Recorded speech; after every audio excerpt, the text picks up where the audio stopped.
अस्सलाम स्टूडेंट्स, ये है sinusoidal and complex forcing function.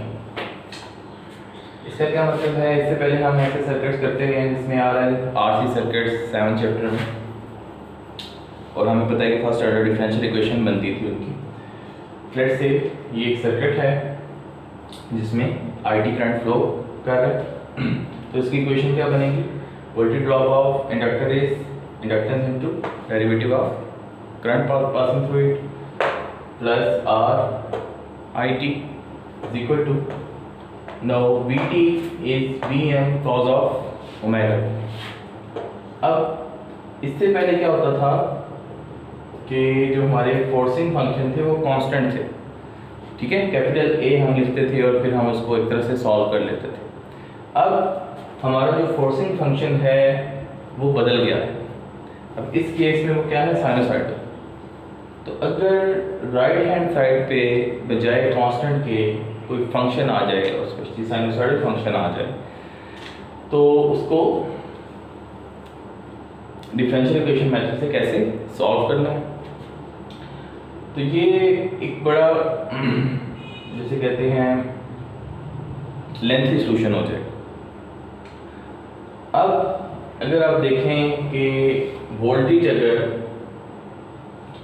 We M cos of omega T है, मींस वोल्टेज अगर साइनसॉइडल फॉर्म में है तो इस वोल्टेज की वजह से जो करंट फ्लो कर रहा है वो भी ऑफ कोर्स साइनसॉइडल फॉर्म में होगा। तो अगर voltage V M cos of omega T है तो हम लिख सकते हैं कि करंट किस टाइप का होगा? A cos of omega T plus phi. क्योंकि सर्किट में इंडक्टर है तो पॉसिबल है कि वोल्टेज का फेज और करंट का फेज आपस में मैच ना करता, तो हमने plus phi phase angle add कर दिया और ये है इस करंट का एम्पलीट्यूड। तो अगर वोल्टेज साइनसॉइडल है तो करंट भी साइनसॉइडल होगा। अब अगर आई टी पर इस पर हम आइडेंटिटी लगाएं, फिर फार्मूला जो है कॉस अल्फा कॉस बीटा का, इसको एक्सपेंड करें तो ये इस टाइप का बनता है, cos alpha cos beta minus sine alpha sine beta. तो ये बन गया A cos phi cos omega T minus A sine phi sine omega t. तो अगर मैं ए कॉस फाई को a1 और ए साइन फाई को a2 कह दूं तो इसको मैं ऐसे लिख सकता हूँ। अब आई टी की जो वैल्यू आ गई है इसको अगर मैं इस इक्वेशन में पुट कर दूं a में, तो ये फर्दर आगे सॉल्व होगा, ठीक है। तो हम इसको सारा सॉल्व तो नहीं करने जा रहे क्योंकि लेंथी प्रोसेस है और हमने बेसिकली ये सिर्फ आपको इसलिए पढ़ा रहे हैं ताकि जब हम कॉम्प्लेक्स एनालिसिस पढ़ें, हम फेजर्स पढ़ें, तो आपको पता चले कि हम फेजर्स क्यों पढ़ रहे हैं, ठीक है। जब मैं कहूँगा कि यूजिंग फेजर्स ऐसे सर्किट जिसमें फोर्सिंग फंक्शन साइनसॉइडल या एक्सपोनेंशियल आ जाए, तो ऐसे इस टाइप के सर्किट्स को कॉम्प्लेक्स डोमेन में सॉल्व करना ज़्यादा आसान है, ठीक है। तो ये ज़्यादा आसान कैसे है ये आपको उसी वक्त समझ आएगी जब आप डिफरेंशियल इक्वेशन वाले मेथड से इसी क्वेश्चन को सॉल्व करेंगे और फिर इसी क्वेश्चन को फेज़र वाले मेथड से सॉल्व करेंगे, तो आपको पता चलेगा कि फेज़र वाले मेथड से यही क्वेश्चन सॉल्व करना कितना आसान हो जाता है। तो ये आपकी बुक की एग्जाम्पल है 8.3, इसको आपने रेफर करना है, ठीक है। और फर्दर उसने इसको कैसे सॉल्व किया हुआ है ये आपने देखना है। इन दी एंड जो आई टी आता है वो आता है ये I T is equals to V M over R square plus omega square L square into cos of omega T minus tan inverse of omega L over R. तो ये तकरीबन 2-3 पेजेस आप इसको सॉल्व करेंगे तो उसके बाद आपका ये आंसर आता है। अब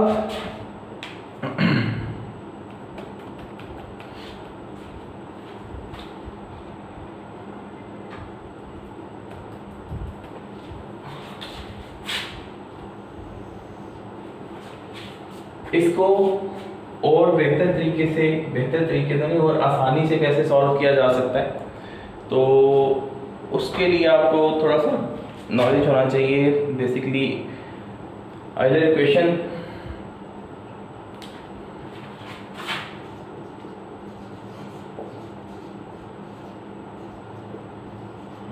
आई डोंट नो आपने एफएससी में इसको पढ़ा है कि नहीं, लेकिन ये होती है e raised to power j omega t is equal to cos of omega t plus j sin of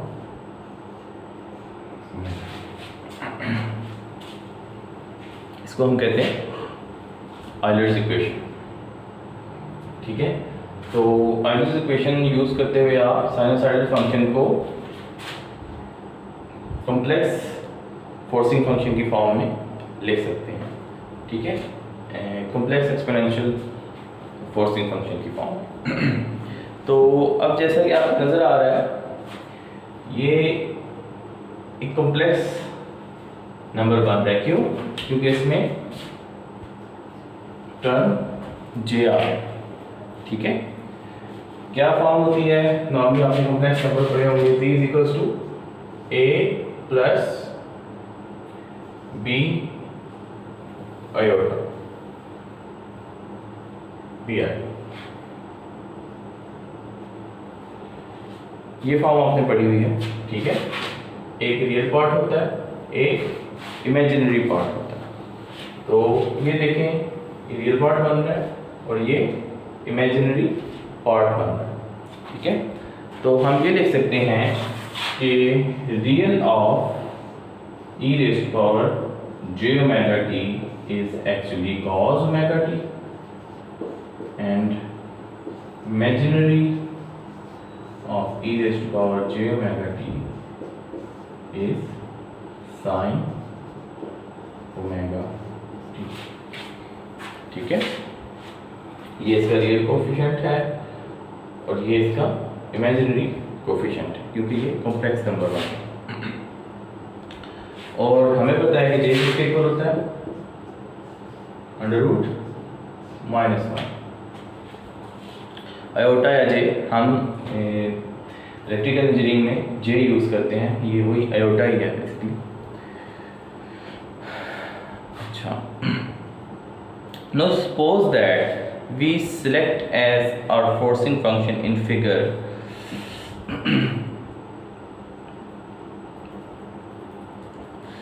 in non-realizable voltage form। जैसे हम कहते हैं Vt is equal to Vm e raised to power j omega t, e raised to power j omega t। Vt हमारा Vm cos omega t था, हमने इसको complex exponential form में assume कर लिया। हम कहते हैं Vt is Vm e raised to power j omega t। तो अगर हम इसको इस फॉर्म में लिखें यूजिंग आइलर इक्वेशन, तो ये क्या बनेगा? e raised to power j omega t is equal to Vm cos of j omega, sorry, cos of omega t plus j Vm sin omega t।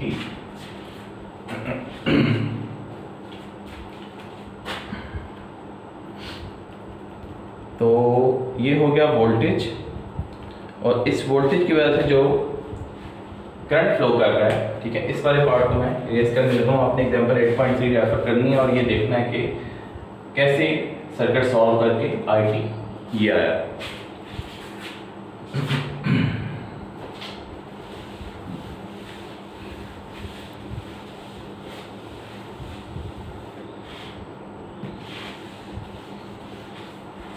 अगर वोल्टेज इस form की है तो current IT किस फॉर्म का होना चाहिए?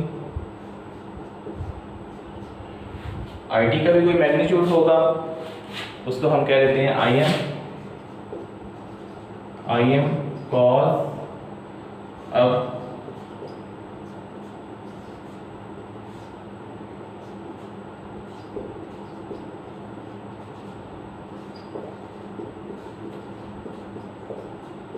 हो सकता है कि वोल्टेज और करंट में कोई फेज डिफरेंस हो, उसको हम फेज एंगल से शो कर, ठीक है। तो अगर वोल्टेज इस टाइप का है तो करंट भी इसी टाइप का होगा, और इसको हम एक्सपोनेंशियल फॉर्म में कैसे लिख सकते हैं? IT will be equal to IM e raise to power j। अब इस केस में क्या होगा? Omega t plus phi. अब एंगल ये, इसको अगर एल्डिड इक्वेशन फॉर्म में लिखें तो ये चीज बनती है।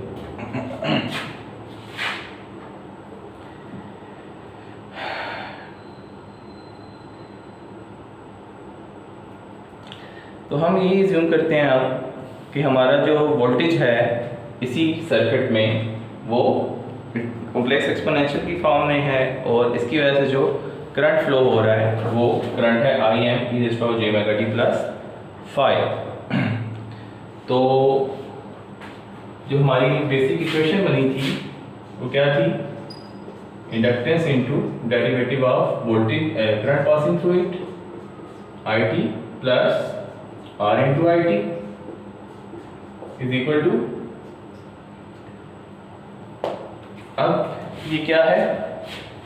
हमने जूम कर लिया है। अब ये है Vm e raise to power j omega t, ठीक है। कॉम्प्लेक्स फोर्सिंग फंक्शन हमने इसको दे दिया इनपुट पे, तो ये अब किसके इक्वल हो जाएगा? Is equal to Vm e raise to power j omega t। तो IT की अगर Vm कॉम्प्लेक्स एक्सपोनेंशियल है तो IT भी कॉम्प्लेक्स एक्सपोनेंशियल होगा। तो हम IT की वैल्यू इस इक्वेशन में अगर पुट कर दें तो क्या बन जाएगी? IT की वैल्यू अगर कॉम्प्लेक्स एक्सपोनेंशियल वाली हम इसमें पुट कर दें तो ये हो जाएगा IM e raise to power j omega t plus phi. IT की जगह ये आ गया, plus R into IT again IM e raise to power j omega t plus phi is equal to Vm e raise to power j omega t।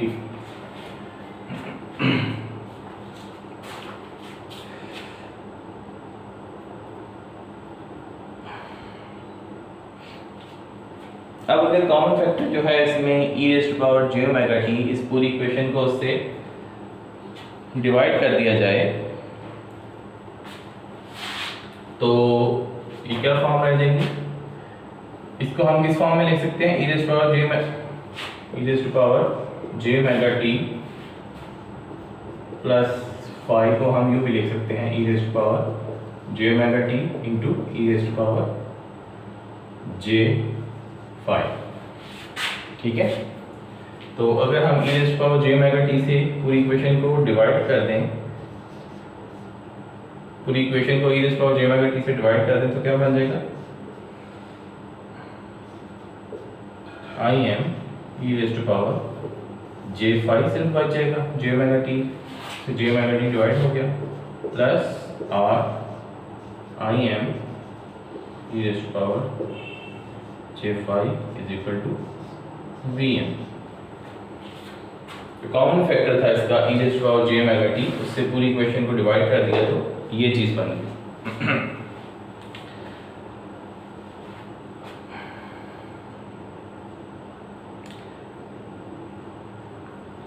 अब इसमें IM e raise to power j phi को अगर हम common ले लें तो वो equal बनता है Vm ओवर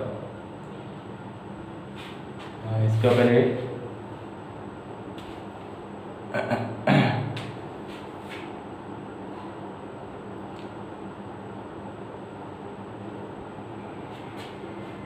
सॉरी इसका डेरिवेटिव लेने के बाद कॉमन लेना था, डेरिवेटिव हमने लिया ही नहीं।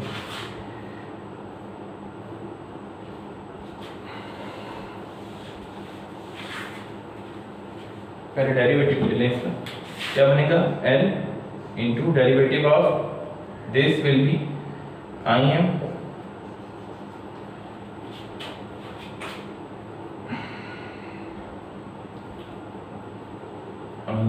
into J1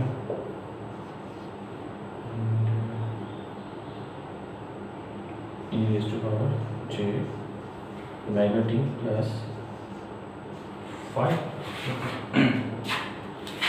अच्छा प्लस बाकी टर्म वैसे ही e raised to power j omega t plus 5 will be equal to Vm e raised to power j omega t। अब e raised to power j omega t common लेके उसको पूरी equation से divide कर दें तो ये क्या बचेगा, L Im j omega into e raised to power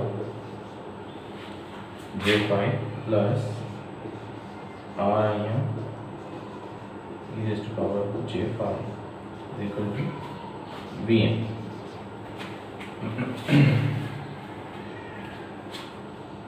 तो अब अगर आप Im e raised to power j5 को कॉमन लें तो किसके इक्वल बन जाता है, Vm over R plus j omega L।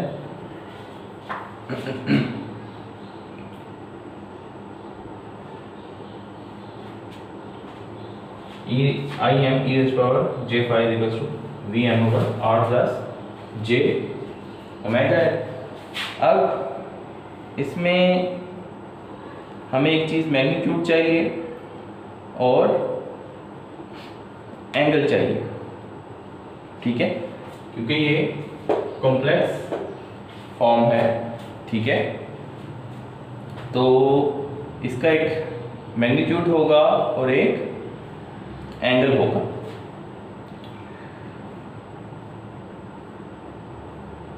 तो राइट हैंड साइड वाली इक्वेशन को, इसको अगर हम एक्सपोनेंशियल और पोलर फॉर्म में लिखने की कोशिश करें तो वो कैसे बनेगी। पोलर फॉर्म क्या होती है, हम कॉम्प्लेक्स क्वांटिटी का मैग्नीट्यूड लिखते हैं और एंगल लिखते हैं, ठीक है। तो अगर इसको मैं इसकी पोलर फॉर्म में लिखना चाहूँ तो इस वाली क्वांटिटी का मैग्नीट्यूड क्या होगा आपके साथ, मैग्नीट्यूड कैसे लेते हैं, Vm पहले ही मैग्नीट्यूड है, नीचे आ गया कॉम्प्लेक्स क्वांटिटी, इसका मैग्नीट्यूड किसके इक्वल होता है, a square plus b square के, ओमेगा स्क्वायर L स्क्वायर, यही बनेगा इसका मैग्नीट्यूड। ये तो ऑलरेडी मैग्नीट्यूड है, इसका मैग्नीट्यूड क्या बनेगा, अंडर रूट रियल पार्ट का स्क्वायर इमेजिनरी पार्ट के कोएफिशिएंट का स्क्वायर, ठीक है।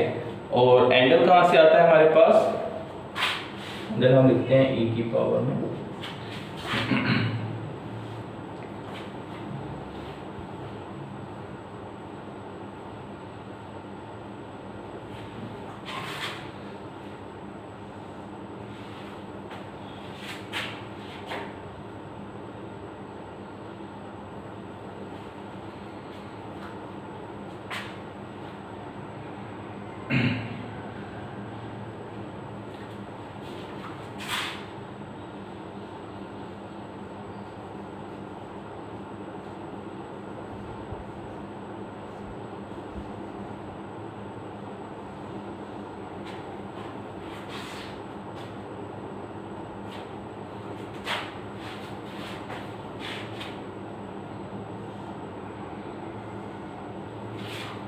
एंगल कॉम्प्लेक्स नंबर्स में हमेशा क्या होता है, b ओवर a का टेन इनवर्स ले लेते हैं।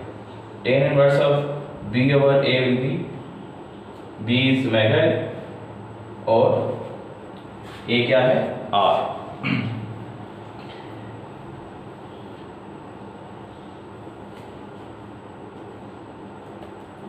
तो मैग्नीट्यूड हमें जो नजर आ रहा है वो है आई एम, अब अगर आप इसको कंपेयर करें I M e raise to power j phi को, तो मैग्नीट्यूड क्या है, ये वाला पार्ट, एंगल क्या है tan inverse of omega L over are.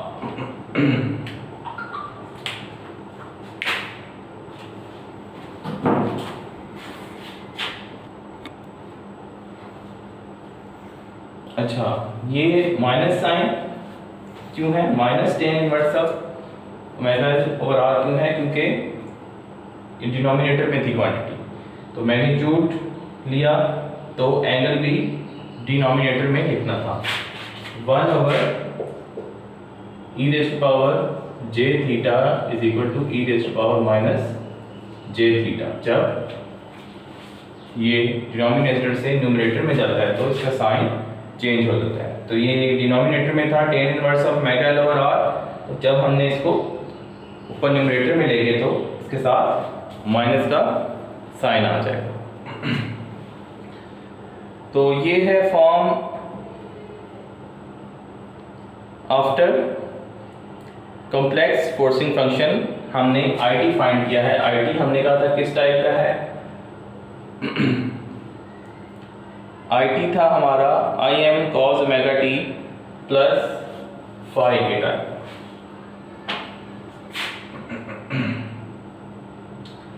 यानी कि रियल पार्ट। तो अगर हम इसका रियल पार्ट लें तो हमारे पास क्या बनता है,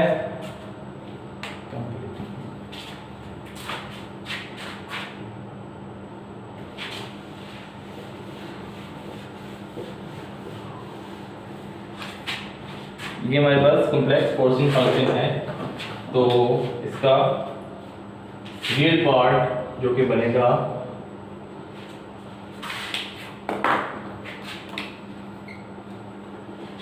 I T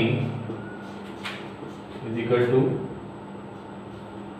I M cos of omega T plus phi. ठीक है, इसको अगर आप एक्सपेंड करें तो ये बनता है इसका रियल पार्ट। तो आई एम हमारे पास क्या है, V M over R square plus omega square L square cos of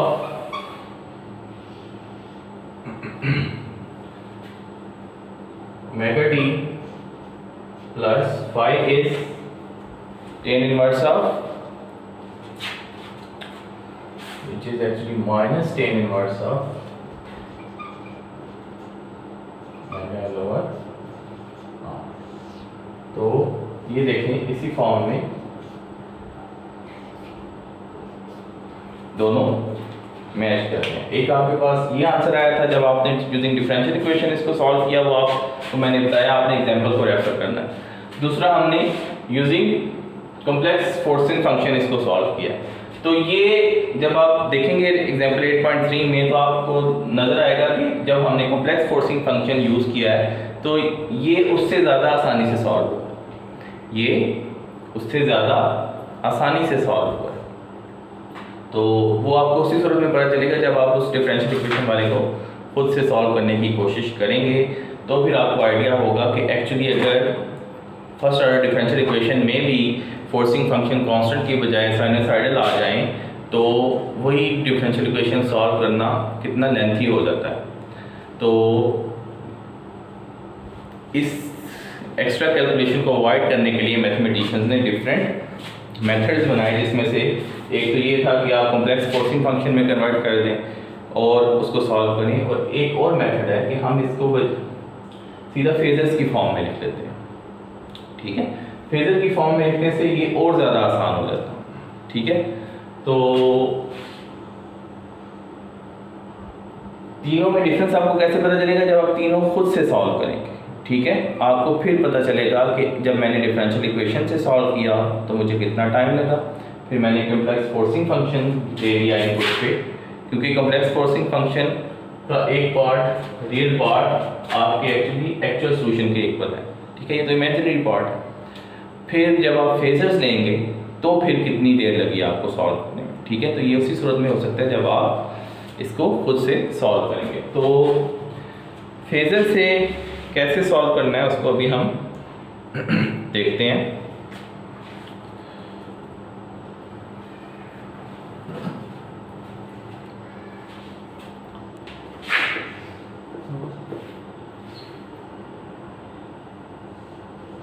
कि ये हमारा सर्किट था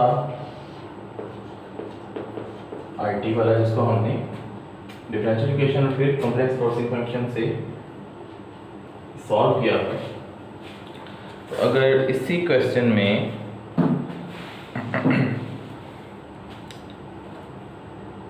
VT को हम फेजर ले लें, इनपुट फंक्शन हमारा क्या था, voltage VT is Vm e⁻j omega t। अच्छा VT अगर इस फॉर्म में हो तो करंट इस फॉर्म में लिख सकते हैं हम, क्योंकि दोनों में अगर फेज डिफरेंस है तो ये फाई को फेज डिफरेंस शो करता है। और Vm e⁻j omega t plus phi actually किसके इक्वल होता है, using Euler equation, Vm cos of omega t plus theta and j Vm sin omega t plus theta, Vm e⁻ j omega t plus theta इसके equal होता है। अब अगर हम इस कॉम्प्लेक्स फॉर्म किया सिर्फ रियल पार्ट लें, real part of this complex form, तो वो क्या है, Vm cos of omega t plus theta. और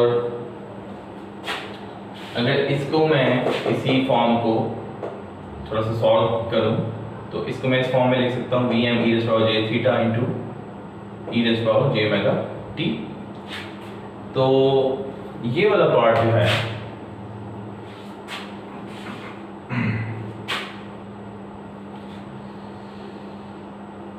ये वाला पार्ट, इसको फेजर की फॉर्म में कैसे लिखते हैं, सिंपल मैग्नीट्यूड वैसे ही, और e⁻j थीटा लिखने के बजाय एंगल का साइन डाल के थीटा लिख देते हैं, एंगल का साइन डाल के थीटा लिख दिया। तो Vm e⁻j थीटा की बजाय मैंने लिख दिया Vm angle theta into e⁻ j omega t। और अगर Vt Vm cos of omega t plus theta type का है तो हम फेज नोटेशन में इसको कैसे लिख सकते हैं, फेज नोटेशन में हम लेते हैं सिर्फ मैग्नीट्यूड और एंगल, Vt का सिर्फ मैग्नीट्यूड लिया और उसका एंगल लिया, तो ये है फेज नोटेशन लिखने के लिए। तो इससे पहले जब हम एक्सपोनेंशियल के लिए सॉल्व कर रहे थे तो हमारे पास जो इक्वेशन बनी थी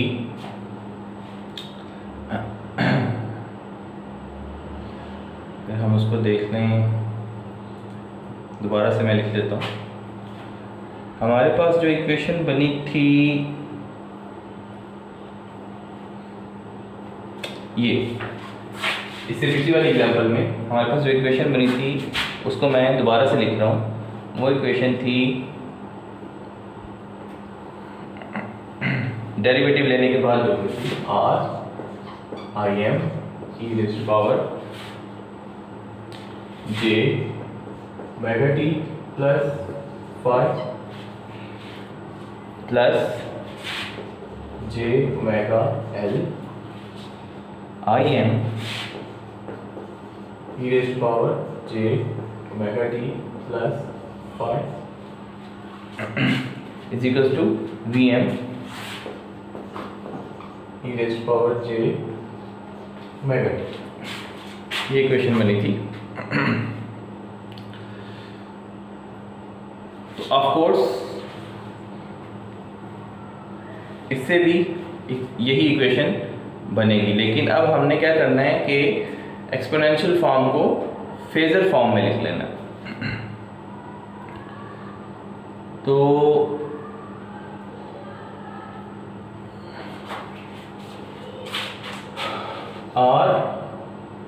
Rm e raise to power j theta है तो इसको थीटा कर लो,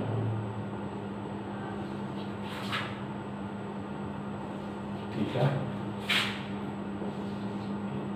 into e raise power j omega T plus j omega L I M e raise power j theta into e raise power j omega t is equals to V M e raise power j omega t. अब हमें पता है इस part को हम phasor वाली form में लिख सकते हैं। तो अगर मैं इसको फेजर वाली फॉर्म में लिखूं तो मुझे सिर्फ मैग्नीट्यूड चाहिए होगा और एंगल चाहिए होगा। तो मैं लिखता हूँ are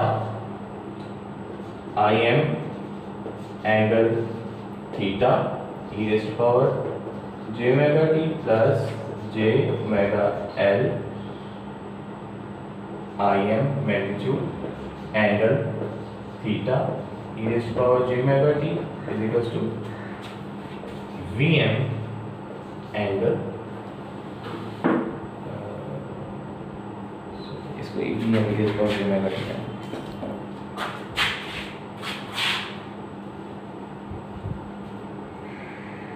we M e raise to power j omega.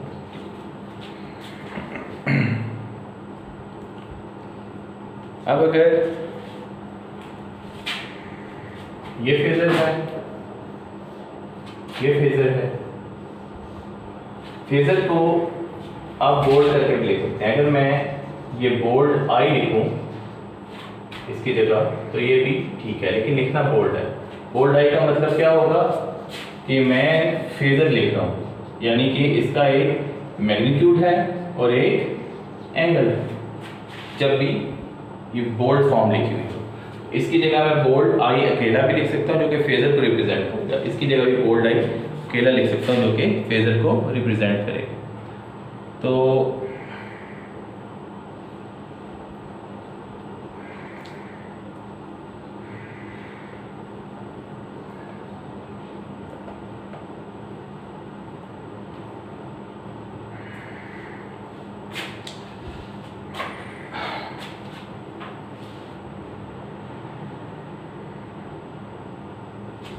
इस इक्वेशन में राइट हैंड साइड पे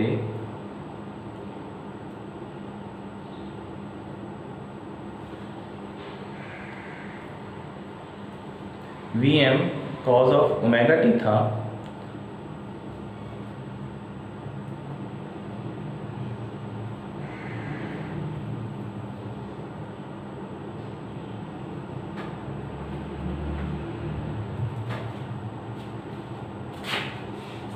अब अगर इस इक्वेशन को मैं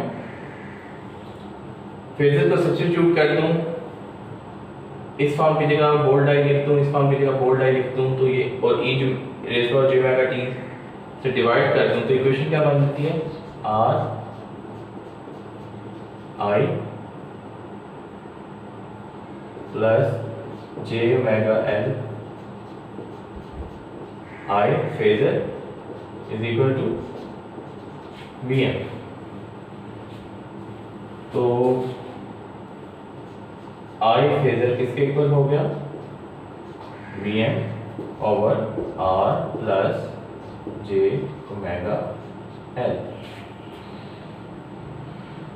और अगेन ये वही फॉर्म बन रही है फेजर, क्योंकि फेजर का एक मैग्नीट्यूड होता है और एक एंगल होता है। तो इसका मैग्नीट्यूड और एंगल आप कैसे लिख सकते हैं इस फॉर्म में, जब आप इसको लिखेंगे आई एम एंगल थीटा, तो मैग्नीट्यूड आएगा V M over R square plus omega square L square and angle will be theta will be minus tan inverse of omega L over are.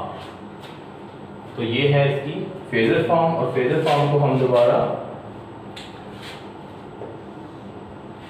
Trigonometric form में लिख सकते हैं। तो I T किसके equal होगा I t trigonometric form का magnitude और angle हम यहाँ से लिख सकते हैं। तो I t will be equal to magnitude किस फॉर्म में होता है, आई एम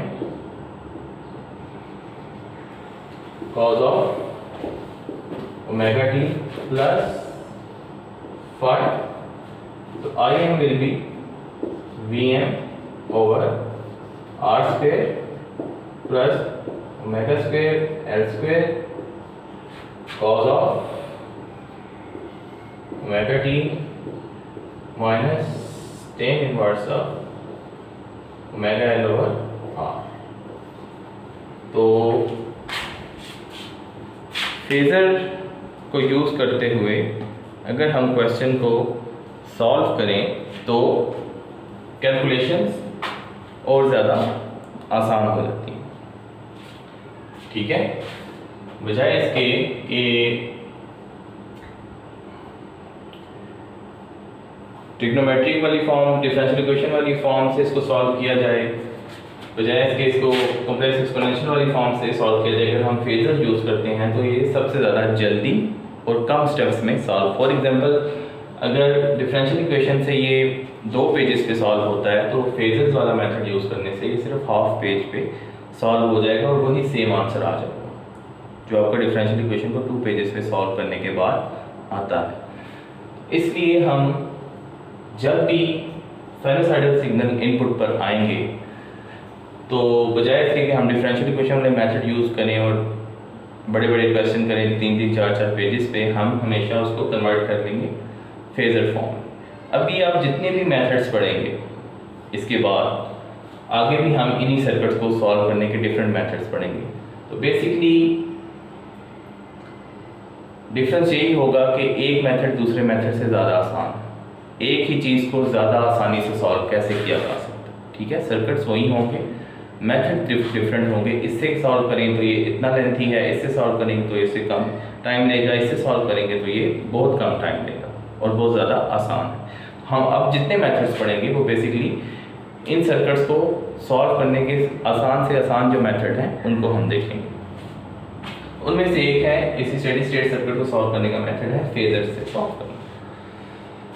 आई होप कि आपको ये क्लियर होगा। अभी हम एग्जाम्पल करेंगे तो आपको और ज़्यादा क्लियर हो जाएगा। अच्छा, फेजर और फेजर से रिलेटेड कुछ असेसमेंट करते हैं हम। असेसमेंट 8.3 है आपकी। इसमें कहता है कि अगर V1t 12 cos of 377t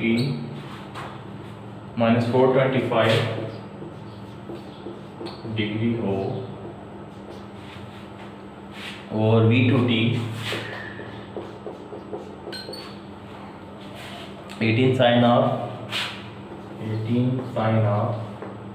2513t plus 4.2 हो, तो इन फॉलोइंग फंक्शंस को आप फेजर्स में कन्वर्ट करें, ठीक है। तो फेजर V1t को अगर आप फेजर की फॉर्म में लिखेंगे तो V1 किसके इक्वल बन जाएगा, मैग्नीट्यूड एंगल 12 एंगल 425, ये इसकी फेजर फॉर्म है। V2 किसके इक्वल बन जाएगा, 18 एंगल। अच्छा, अब आपने ये याद रखना है कि हम जब भी इस बुक में एंगल लिखते हैं फेज एंगल तो वो विद रिस्पेक्ट टू कोसाइन लिखते हैं, ठीक है। तो जैसे ही अगर साइन फंक्शन आ जाए तो आपने उसको कोसाइन में कन्वर्ट कर देंगे। तो अगर 4.2 साइन का फंक्शन है तो हम क्या करते थे, -90 प्लस 90 शिफ्ट दे देते हैं, ठीक है। साइन को जब शिफ्ट देंगे 90 डिग्री का तो ये क्या बन जाएगा 18, ये -85.8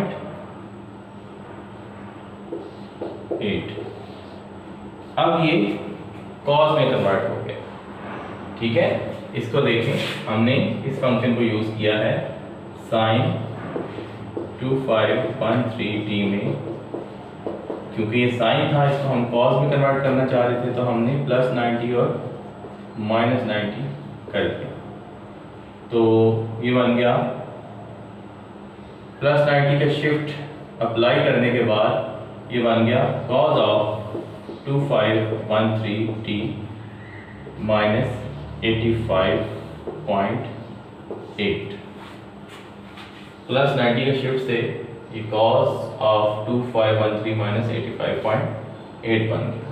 ठीक है, आपने जो फेज एंगल लिखते हैं हमेशा cos के लिहाज से लिखते हैं। इसी तरह कह रहे हैं कि अगर V1 मैग्नीट्यूड 10 एंगल 20 हो और फ्रीक्वेंसी 400 हर्ट्ज हो, तो आप इनको कन्वर्ट करें फ्रीक्वेंसी डोमेन में, टाइम डोमेन में। अगर फ्रीक्वेंसी 400 हर्ट्ज हो तो हमें पता है टाइम डोमेन में फंक्शन कैसे लिखते हैं, magnitude cos of omega is 2 pi f, तो f को 2 पाई से मल्टीप्लाई करते हैं, जो भी आंसर आता है t प्लस 20t। तो ये हमने फ्रीक्वेंसी डोमेन से टाइम डोमेन में फंक्शन को लिख लिया। ठीक है, मैग्नीट्यूड हमेशा कॉजल की फॉर्म में, कोसाइन फॉर्म में आपने फंक्शन लिखना है। अगर साइन में है तो आप उसको पहले कॉस में कन्वर्ट करेंगे फिर लिखेंगे। ठीक है, तो ये छोटी सी एग्जांपल्स थी।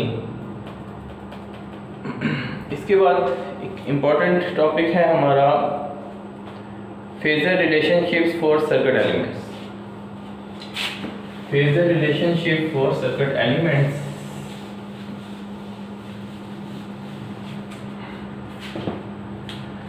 Phasor relationship for circuit elements।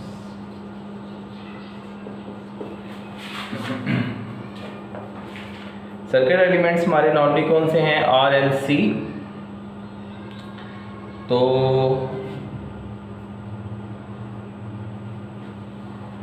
हम इसको डिस्कस करते हैं।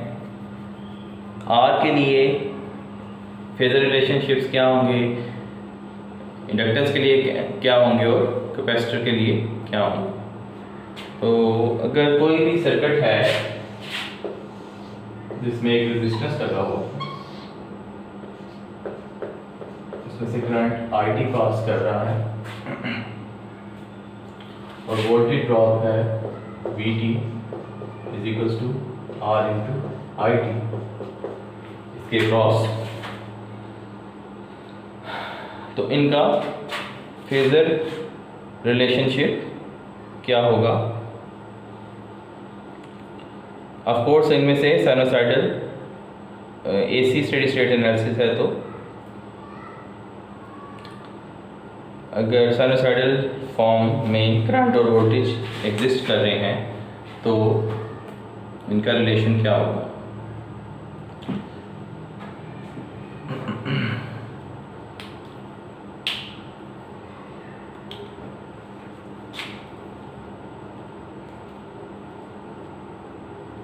तो हमें पता है VT R × IT के इक्वल होता है, और VT को जब हम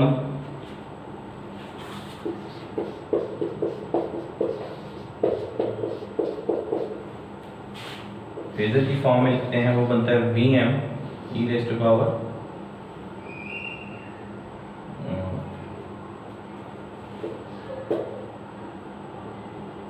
j⍵t प्लस एंगल इसका हम रखेंगे वोल्टेज का angle θV, j⍵t plus θV angle of voltage equal होगा R। I किस फॉर्म का होगा, IM e⁻j omega T plus theta आई।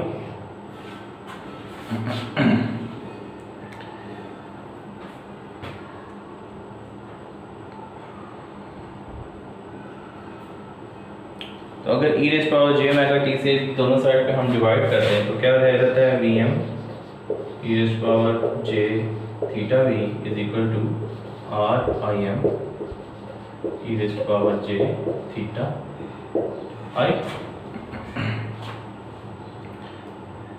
और इसको अगर हम फेजर फॉर्म में लिख लें बोल्ड करके, v is equal to r into I, जिसमें V और I फेजर हैं।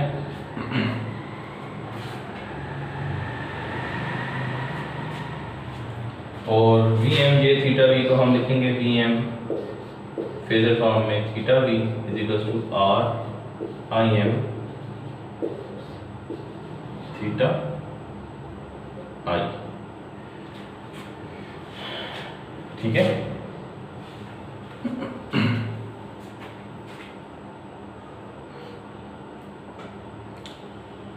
अच्छा,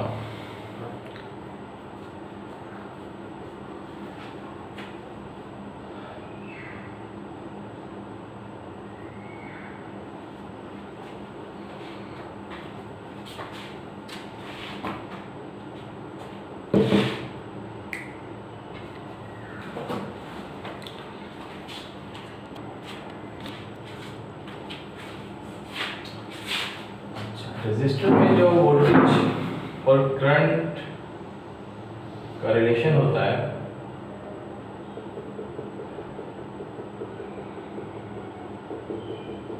वोल्टेज और करंट इन फेज होते हैं। अगर ये Vt है और ये It है तो वोल्टेज और करंट दोनों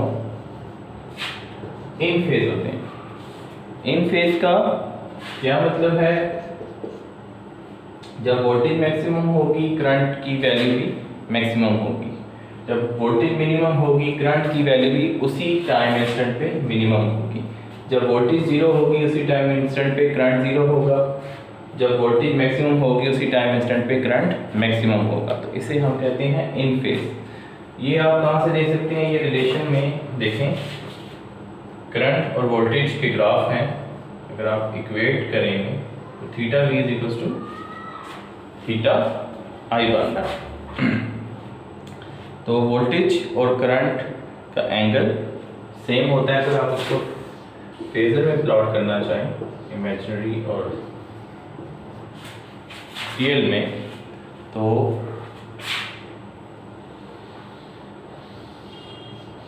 वोल्टेज V और करंट I दोनों इन फेज होंगे क्योंकि थीटा V थीटा I के इक्वल होता है।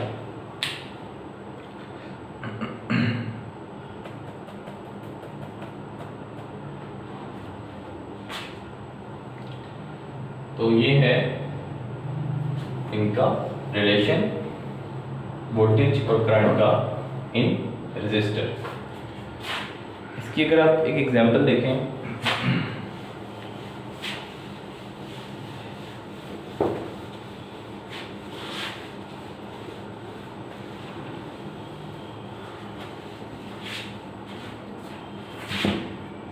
if Vt is 24,377 T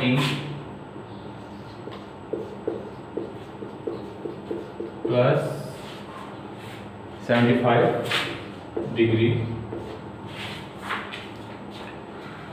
voltage V applied to 6 ohm resistor. अगर इसको 6 ओम के रेजिस्टर पे अप्लाई करें, we wish to determine the resultant current। हम resultant current फाइंड करना चाहते हैं। अगर ये वोल्टेज हम 6 ओम रेजिस्टर पे अप्लाई करें तो हम वोल्टेज की फेजर फॉर्म लेते हैं। V will be equal to magnitude and angle 75 apply किस पे हुआ है? 6 ओम रजिस्टर पे।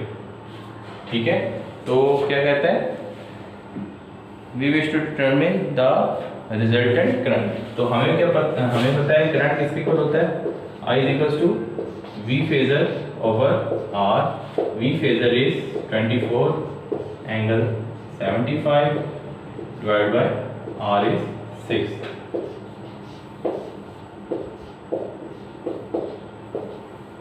So वोल्टेज और करंट का आप एंगल देखें, दोनों सेम है।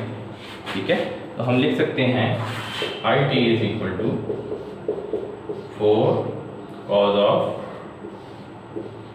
377t plus 75।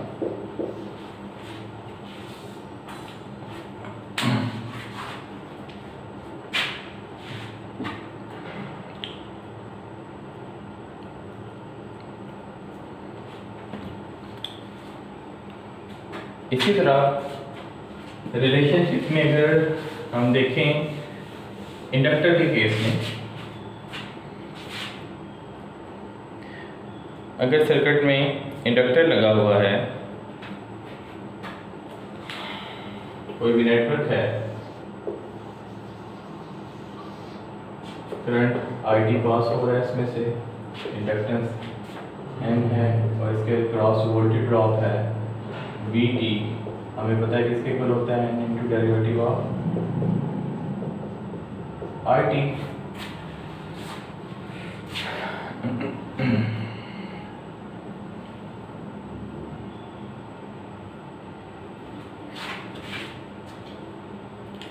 तो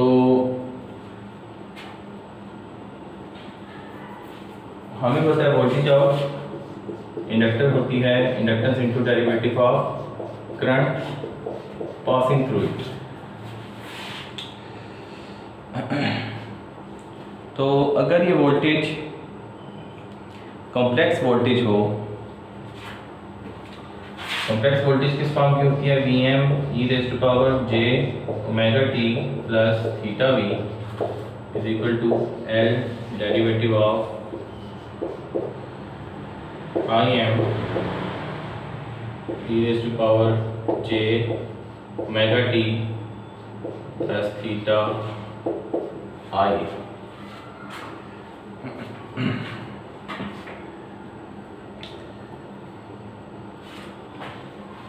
इसको सॉल्व करने से क्या बन जाएगा?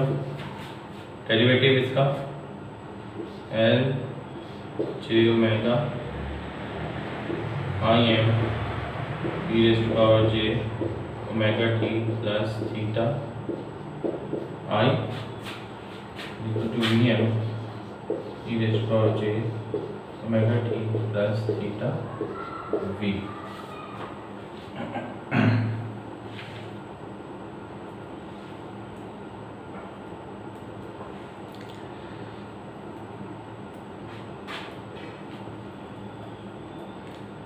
तो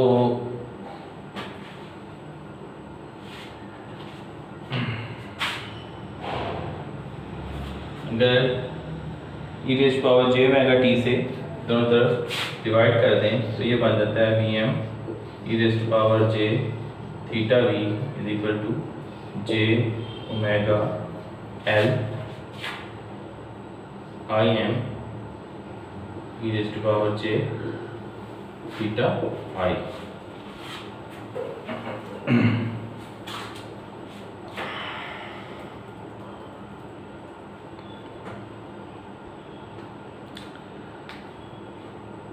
अब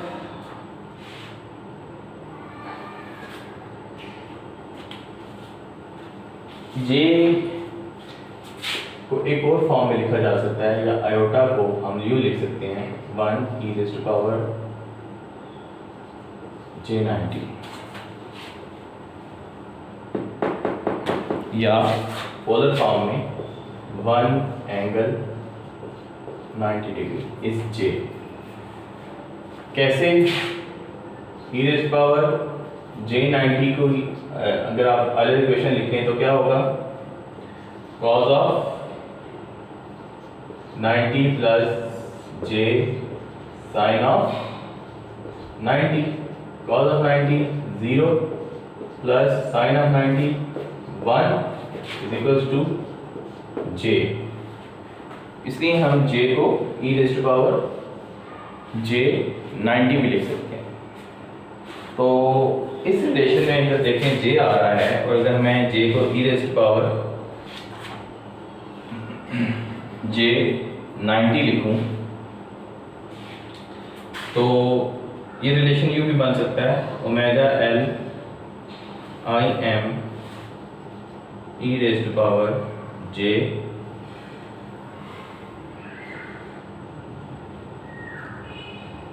थीटा आई प्लस 90 डिग्री। अगर j को e raise to power j 90 लिखा जा सकता है तो अगर मैं j की जगह e raise to power j 90 लिखूं तो e raise to power j 90 e raise to power j theta I multiply होंगे। तो मल्टीप्लाई अगर हो रहे हो तो एंगल ऐड हो जाते हैं। तो v वोल्टेज और करंट का angle in case of inductor आपको बता रहा है कि अगर वोल्टेज का एंगल थीटा भी है तो करंट का एंगल थीटा आई प्लस 90 होगा। ठीक है, करंट का एंगल थीटा आई प्लस 90 होगा। यानी कि आप ये कह सकते हैं कि वोल्टेज और current 90 degree out of phase होंगे इंडक्टर के केस में। ठीक है, 90 डिग्री आउट ऑफ फेज होंगे इंडक्टर के केस में, या आप यूँ कह सकते हैं कि इंडक्टर के केस में करंट लैग करेगा वोल्टेज को या वोल्टेज लीड करेगी करंट को। ठीक है, अच्छा क्वेश्चन है कि अगर ये वोल्टेज 20 मिली हेनरी इंडक्टर पे अप्लाई की जाए, इंडक्टेंस इज 20 मिली हेनरी,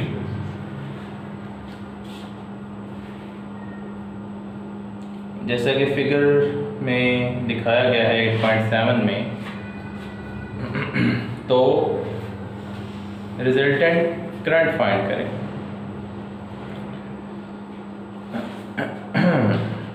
ये सर्किट है,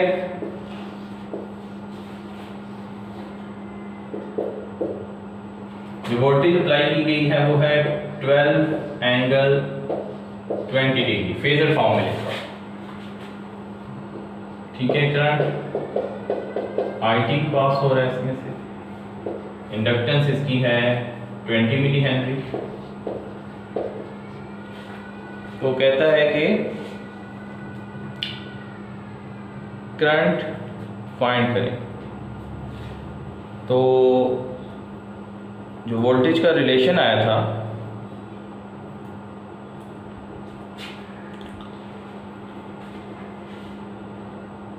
इंडक्टेंस को हम किस फॉर्म में लिख सकते हैं?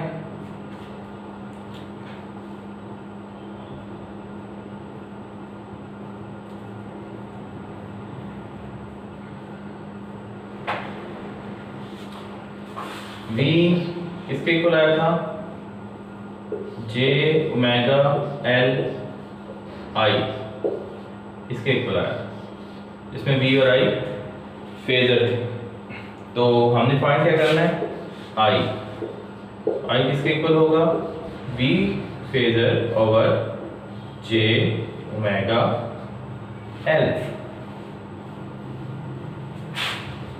अभी थोड़ी देर पहले हमने इसका रिलेशन ड्राइव किया है जिसमें V J omega L I बन रहा था। तो I किसके इक्वल होगा? V over J omega L। तो V हमें पता है कितना है? 12 एंगल 20 डिग्री, J ओमेगा कितना है? 377 और इंडक्टेंस कितनी है? 20 मिली हेनरी। 20 milli henry. आई हमारे पास कितना बन जाएगा, आई हमारे पास बन जाएगा 1.59 एंगल -70, 1.59 एंगल -70, जिसको हम आई टी की फॉर्म में ऐसे लिख सकते हैं, कॉस ऑफ 377t -70 डिग्री।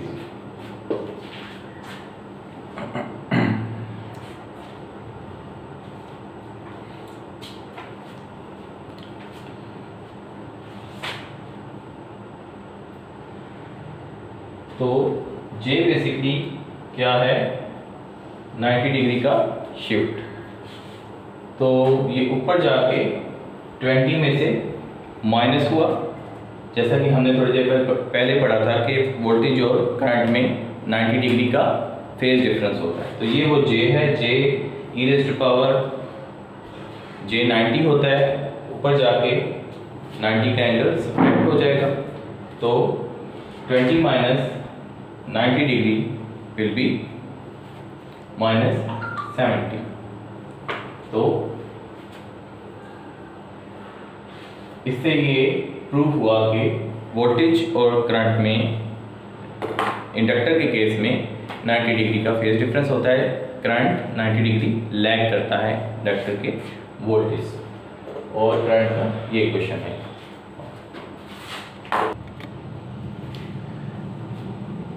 हमने दो रिलेशनशिप देखी हैं वोल्टेज और करंट में, रेजिस्टर के केस में और इंडक्टर के केस में। रेजिस्टर के केस में वोल्टेज और करंट इन फेज होते हैं और इंडक्टर के केस में करंट 90 डिग्री लैग करता है वोल्टेज से, ठीक है। और ये उसकी हमने एग्जांपल की थी। अब हम देखते हैं रिलेशन कैपेसिटर के केस में।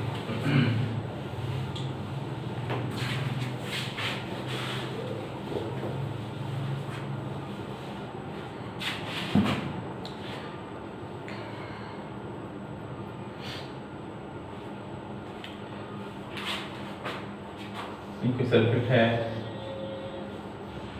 कैपेसिटर लगा हुआ है IT C VT। तो हमें पता है करंट ऑफ कैपेसिटर IT किसके इक्वल होता है, C d/dt of voltage cross that capacitor. अगर IT हमारा सिंपलेक्स एक्सपोनेंशियल फॉर्म का हो तो हम उसको लिख देते हैं Im e⁻j ω t plus theta I is equal to C derivative of V voltage किस फॉर्म की होगी, अगर current sinusoidal e⁻j ω t plus theta V।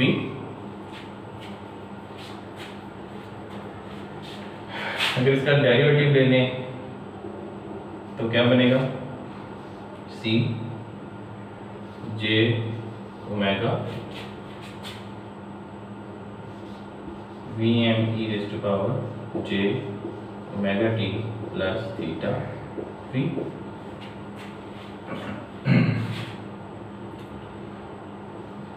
Im e⁻ j ω t plus theta I। अब j ω t से अगर हम इसको divide कर लें तो क्या बन जाएगा, Im e⁻ j theta I is equal to j ω c e⁻ j theta V।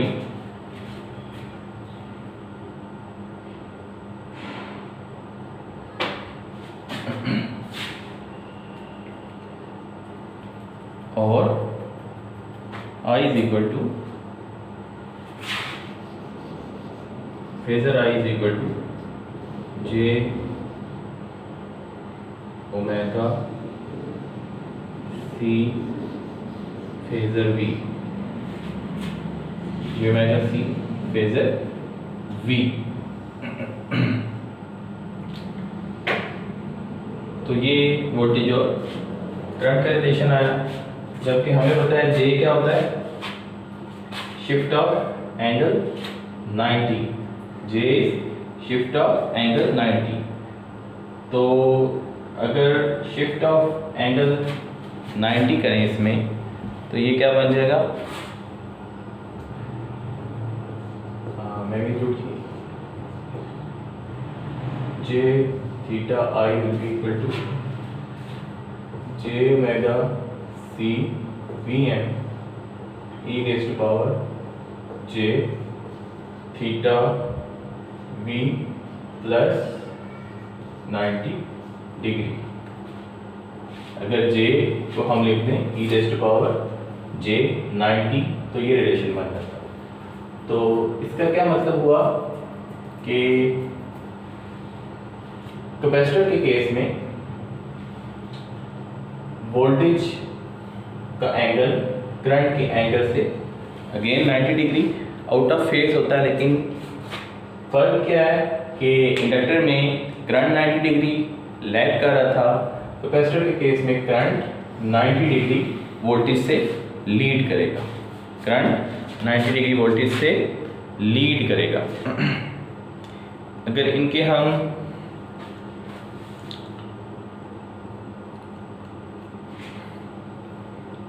Graph draw करें फेजर फॉर्म में, इंडक्टर का हमने नहीं किया था, वो भी कर लेते हैं। फिलहाल ये कैपेसिटर का अगर आप ग्राफ देखें, तो अगर वोल्टेज का एंगल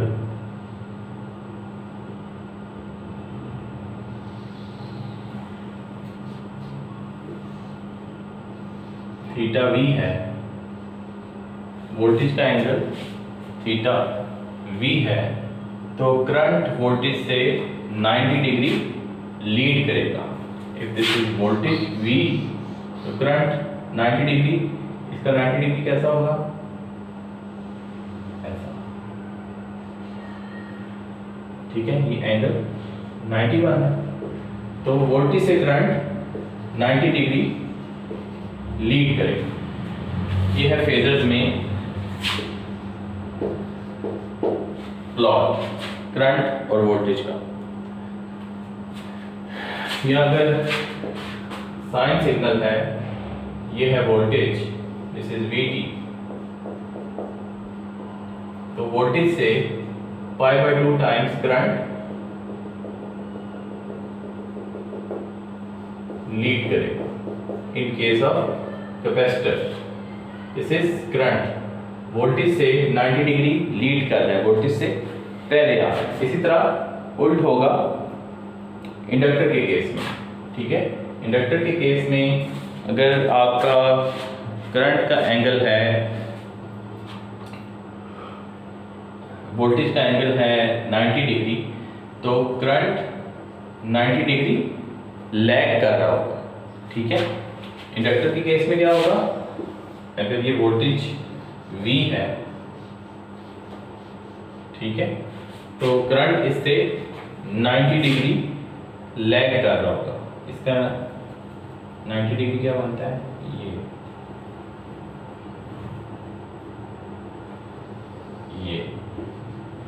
ये करंट होगा, वोल्टेज से 90 डिग्री लैग कर रहा होगा, ठीक है। कैपेसिटर के केस में 90 डिग्री लीड कर रहा है, इंडक्टर के केस में 90 डिग्री लैग कर रहा है, ठीक है। और रेजिस्टर के केस में क्या था, दोनों इन फेज थे। और अगर इसको इंडक्टर का केस बनाना चाहूँ, तो सेम इसको VT कर लें और इसको IT कर लें। इंडक्टर के केस में IT वोल्टेज से 90 डिग्री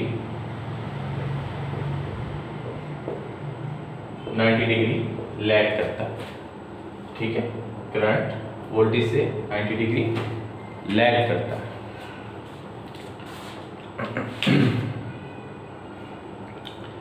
इसकी एक एग्जांपल रखते हैं कैपेसिटर की।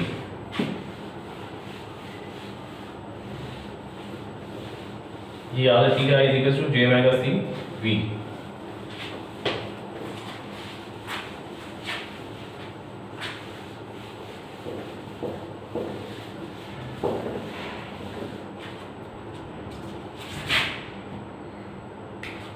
अगर VT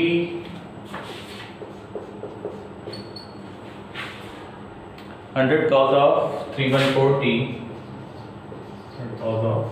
314T प्लस 15 डिग्री है वोल्ट्स। तो बताएं अगर कैपेसिटर की वैल्यू 100 माइक्रोफैरड है तो बताएं कि कैपेसिटर का करंट कितना हो। IT फाइंड करना है, ठीक है, ICT क्या है। तो वोल्टेज को अगर हम फेजर फॉर्म में लिखें तो वो बनेगा 100 एंगल 15 डिग्री। और अभी जो हमने रिलेशन देखा था उसमें क्या था, I = j ओमेगा C थी, I = j omega C V था। तो हमने I फाइंड करना है, j ओमेगा क्या है 314, C क्या है 100 माइक्रो और V क्या है 100 एंगल 15 डिग्री। तो ये हमारे पास I आ जाएगा।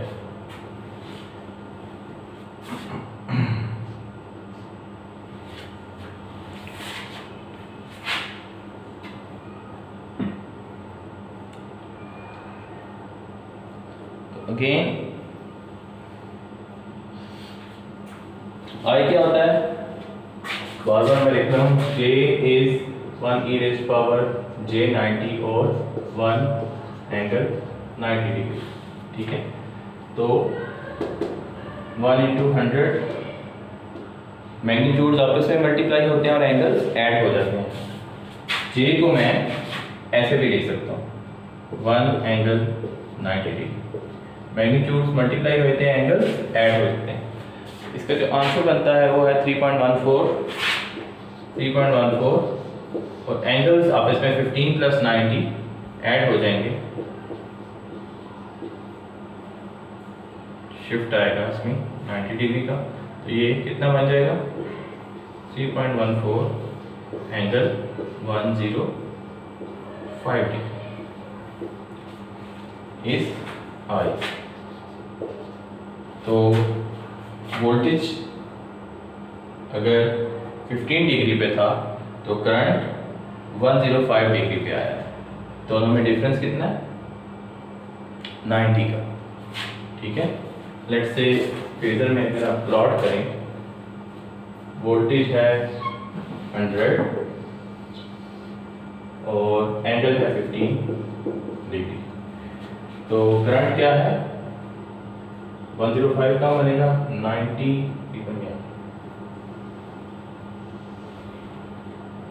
मैग्नीट्यूड उसका कितना है कम है 3.14, मैग्नीट्यूड इज 3.14, एंगल इससे 90 डिग्री और ओवरऑल एक्सिस से 105 बनता है, ठीक है। तो ये फेजर इसमें डायग्राम है, यानी कि करंट वोल्टेज से 90 डिग्री लीड कर रहा है जो कि कैपेसिटर में करता है।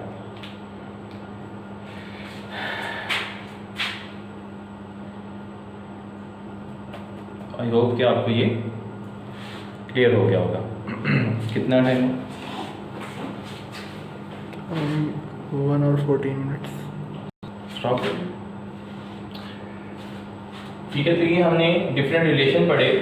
कैपेसिटर के केस में वोल्टेज और करंट का क्या रिलेशन होता है, इंडक्टर के केस में क्या होता है, रेजिस्टर के केस में क्या होता है। रेजिस्टर के केस में वोल्टेज और करंट इन फेज होते हैं, इंडक्टर के केस में करंट वोल्टेज से 90 डिग्री लैग करता है और कैपेसिटर के केस में करंट वोल्टेज से 90 डिग्री लीड करता है, ठीक है। तो आई होप कि आपको ये क्लियर हो गया।